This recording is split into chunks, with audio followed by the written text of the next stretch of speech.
Assalamualaikum warahmatullahi wabarakatuh. Perkenalkan, nama saya Jihan Nabilah dengan NIM 1105619019 dari Program Studi Pendidikan Guru Pendidikan Anak Usia Dini Fakultas Ilmu Pendidikan Universitas Negeri Jakarta. Video ini dibuat untuk memenuhi tugas dari mata kuliah Pendidikan Pancasila dengan dosen pengampu Dr. Ayainina Akmal M.Hum.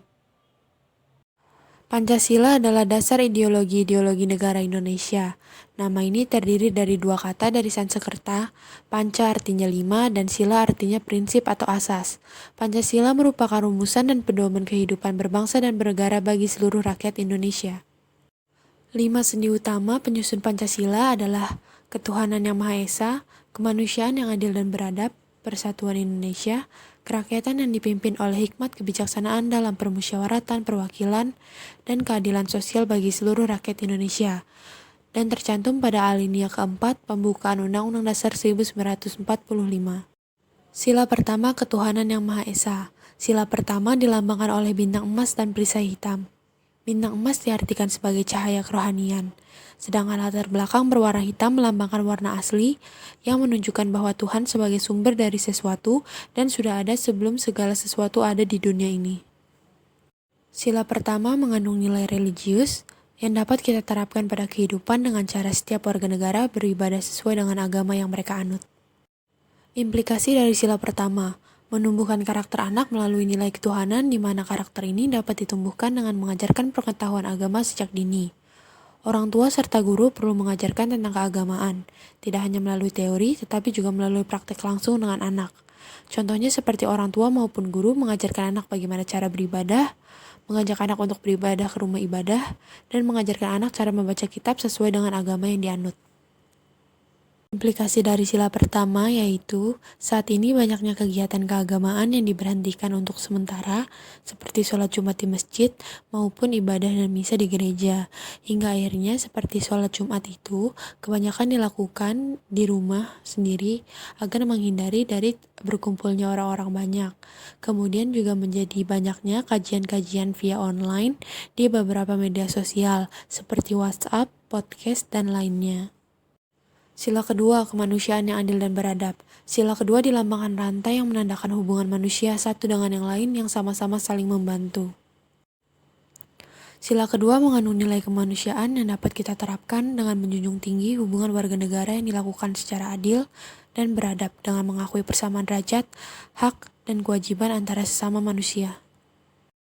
Implikasi dari sila kedua, menumbuhkan karakter anak agar anak tumbuh secara optimal, membentuk anak menjadi pribadi yang mempunyai sikap sosial yang tinggi dan penuh toleransi, yaitu dengan cara mengajarkan anak agar anak mau membantu orang lain tanpa membeda-bedakan.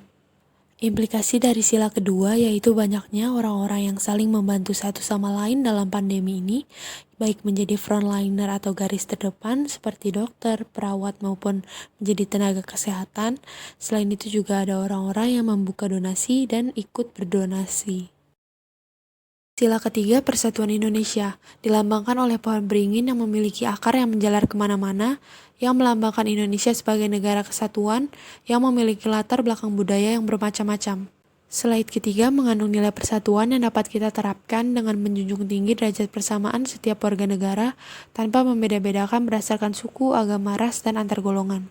Implikasi dari sila ketiga menumbuhkan karakter anak melalui nilai persatuan, di mana orang tua mengajarkan anak tentang keberagaman, yaitu dengan cara mengajarkan anak agar anak berteman dengan siapa saja, tanpa membeda-bedakan temannya berdasarkan suku, agama, ras, dan antar golongan.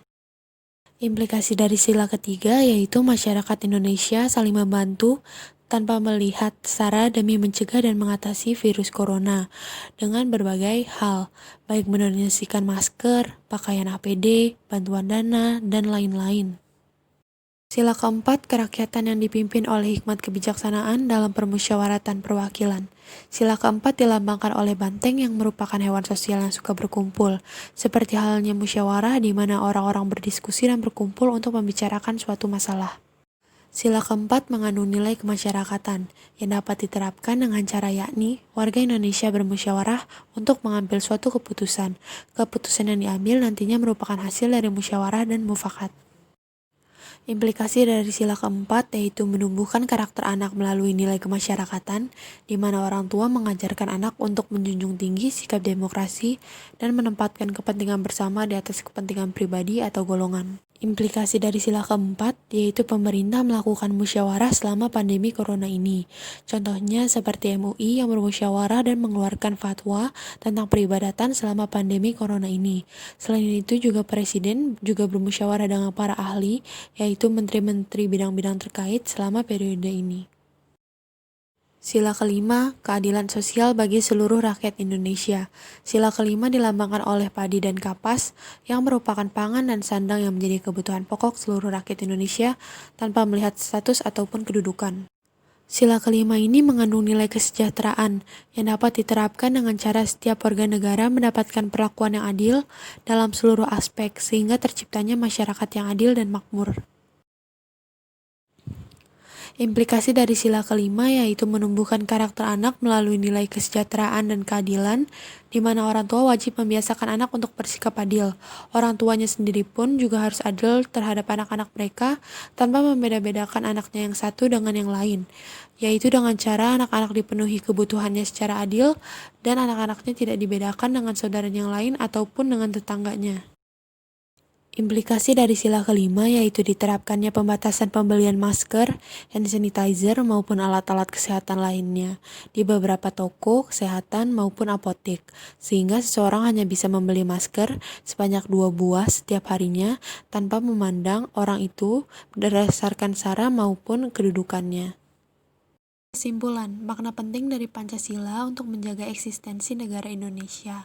Karena itu, seluruh komponen bangsa harus secara murni menghayati dan melaksanakan Pancasila, baik sebagai dasar negara maupun sebagai pandangan hidup bangsa, dengan berpedoman kepada nilai-nilai Pancasila dan pembukaan Undang-Undang Dasar 1945 dan secara konsisten menaati ketentuan-ketentuan dalam pasal-pasal Undang-Undang Dasar 1945.